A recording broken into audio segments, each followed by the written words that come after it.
संदीप जी, आज से तो सुप्रीम कोर्ट में बड़े पैमाने पर नियम कायदे बदलने वाले हैं और ऐसे ऐसे बदलाव होने वाले हैं जिनसे आम जनता तो बहुत खुश होगी सुनकर, लेकिन एक इकोसिस्टम है जिसको झटका भी लगेगा।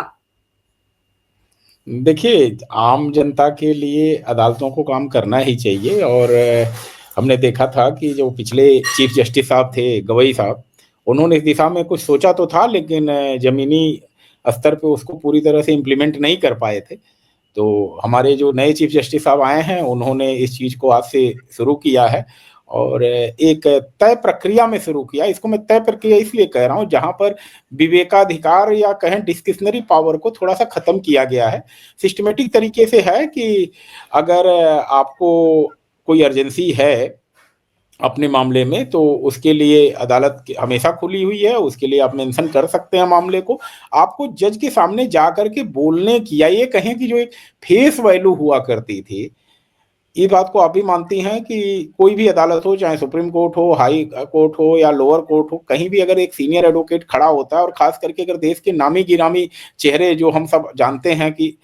एक से दो तीन ही हैं, उनको सब लोग जानते हैं, अगर वो खड़े हो जाते हैं तो अदालतों का रुख भी थोड़ा तो फर्क पड़ता ही है। तो वो चीज जो प्रभाव डालती है उस पर थोड़ी सी रोक लग रही है, और इसमें सीनियर एडवोकेट्स के द्वारा मेंशनिंग तो बिल्कुल सी बंद हो गई है।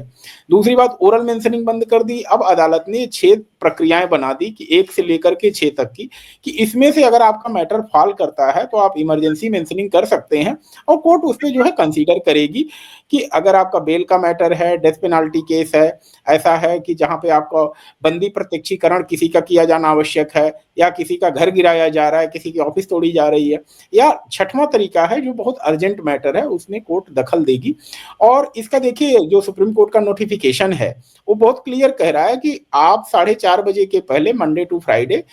आप पेपर सबमिट कर दें, प्रोफार्मा सबमिट कर दें। उसमें आपको ग्राउंड्स लिखने हैं कि क्यों सुप्रीम कोर्ट की अर्जेंट इंटरवेंशन आवश्यक है इस मैटर में,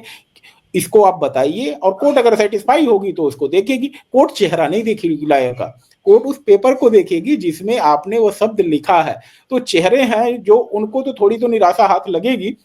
कि, क्योंकि देखिए सारी चीजें फेस वैल्यू की ही है। आज अदालतों का रुख ये रहा है, खास करके पिछले 2-4 सालों से अगर आप देखेंगे, तो अदालत इस चीज को देखना चाहती है कि भारत का हर नागरिक, जिसको कानून की जानकारी है और जिसको नहीं भी है, दोनों ही आ करके, यदि प्रोफेशनल चाहे तो प्रोफेशनल अपना पक्ष रखे, और व्यक्ति है जिसको अपने मामले की पूरी जानकारी है और सही तरीके से अदालत को समझा सकता है, तो पार्टी इन पर्सन। कोई जरूरत नहीं है कि आप लॉयर हायर करें, कोई जरूरत नहीं है कि आप बहुत बड़े वकील के लिए फीस के लिए अपने घर बेचें या किसी से लोन लें या कर्जा लें, ऐसी कोई जरूरत नहीं है। अगर आप अदालत के पास जाती हैं, और मैं सुप्रीम कोर्ट की बात नहीं कर रहा हूं, नीचे की हाई कोर्ट्स में भी हमने देखा है कि अगर पार्टी इन पर्सन जाकर के लोग अपनी बात रखते हैं तो अदालत उसको सुनती है। और यह सब चीजें कहीं ना कहीं जो एक बना हुआ था अंग्रेजों के समय से कि भाई आप बहुत बड़े तीरंदाज हैं, इनको अगर खड़ा कर दें तो आपके मामले में कुछ अलग फैसले आ सकते हैं, वह एक प्रक्रिया जो अभी तक कहते हैं ना कि कॉलोनियल माइंडसेट था, उसको अदालतों ने कहीं कहीं खत्म करने की दिशा में जो है यह एक बड़ा कदम उठाया है। इसको मैं ऐसा मानता हूं जी। और सर, अब तो जो एडजर्नमेंट होता था कि भाई आज मेरा मामला ना सुना जाए, मुझे अगली तारीख दे दी जाए, सीनियर एडवोकेट पेश नहीं हो पा रहे, जूनियर जाकर एडजर्नमेंट ले लेता था, उस पर भी ब्रेक लग गया है आज से। अब ये संभव नहीं हो पाएगा कि आप बिना कारण बताए अगली तारीख ले लें, यानी कि तारीख पर तारीख लेने का जो सिलसिला था उस पर ब्रेक लगता दिख रहा है आज से। देखिए, अदालत ऐसे मामलों में जहां पर जेन्युइन प्रॉब्लम है और अधिवक्ता पहुंचने में असमर्थ है, तो अदालत तो उसको कंसीडर करती ही करती है, और करने के अलावा कोई चारा भी अदालत के पास नहीं होता। अगर आप कहते हैं कोई अधिवक्ता है जो इस मामले का वकील है, जिसके पास ब्रीफ है, जिसको फैक्ट की जानकारी है, उसके घर में कोई कैजुअलिटी हो गई है, कोई अर्जेंसी हो गई है इस तरह की, या फिर उसे कोई पर्सनल हेल्थ प्रॉब्लम हो गई है, तो इन सब चीज़ों पर कोर्ट एडजर्नमेंट करती है, इसमें कोई दिक्कत नहीं है, और कोर्ट आगे भी करेगी, इस चीज़ को रोका भी नहीं जा सकता। लेकिन बात है, जहां पर आप हैबिचुअल बने हुए हैं, जहां पर आप यह देख करके कि पिछली डेट पे कौन अपीयर हुआ था, फाइल दूसरी जज के पास आ गई है, प्रिसाइड कोई और कर रहा है, आपने सिर्फ इसलिए लेटर सर्कुलेट किया हुआ है कि पिछली डेट वाले वकील जज साहब प्रिसाइड नहीं कर रहे हैं इस बार, और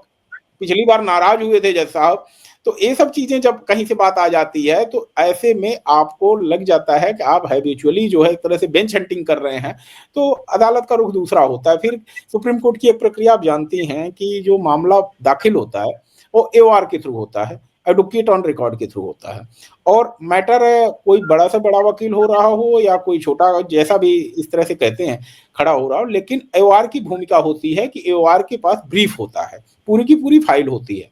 तो कोर्ट यहाँ पर अगर कहीं ऐसा मैटर दिखता है जहां पर कोर्ट को एक तरह से बेवकूफ बनाने की कोशिश हो रही, तो कोर्ट सीधे एओआर को कॉल कर लेती है, कहती भाई एओआर साहब आप आ जाओ, आपके पास फाइल पड़ी हुई, आप इस मैटर को बहस करो, हमने आज के लिए फिक्स कर रखा है। तो ऐसी चीजें एक तरह से कहें जो मैसेज देने की कोशिश हुई है सुप्रीम कोर्ट के जरिए कि अननेसेसरी अजर्मेंट को हम सपोर्ट नहीं करेंगे, और लॉयर्स को भी इसके लिए तैयार रहना चाहिए। और इवन कॉज लिस्ट में भी लिख के आता है कि भाई आप इस तरह के मैटर्स में कोई भी अजर्मेंट सीख ना करें, जो खासकर शुरू के 5-10 आइटम मैटर हैं कोर्ट के, क्योंकि कोर्ट का वक्त एक एक सेकंड बड़ा कीमती होता है। जी। और यहाँ पर मैं ये भी याद दिलाना चाहूंगी आपको कि पूर्व सीजेआई डीवाई चंद्रचूड़ ने उमर खालिद के मामले में एक इंटरव्यू के दौरान स्पेशली ये मेंशन किया था कि उमर खालिद की जमानत को लेकर सीनियर एडवोकेट कपिल सिब्बल साहब ने 7 बार एडजर्नमेंट लिया था, और वो बेंच हंटिंग के दायरे में आता है, उनकी पसंद के बेंच के सामने वो मैटर नहीं लग रहा था, इसलिए उन्होंने एडजर्नमेंट लिया था। तो अब इस तरह की जो प्रैक्टिस रही है उसी पर ब्रेक लगाने की तैयारी हो रही है ना। बेंच हंटिंग खासकर बेल मैटर्स में तो डेफिनेटली होती है, क्योंकि बेल के मैटर पे वकीलों का एक रुख होता है कि कौन रिलीफ ओरिएंटेड जज है और कौन जज रिलीफ ओरिएंटेड नहीं है। तो जैसे ही अगला सुनता है कि भाई अगर करप्शन का मामला है तो यह जज बिल्कुल नहीं सुनेगा, बर्दाश्त नहीं करेगा,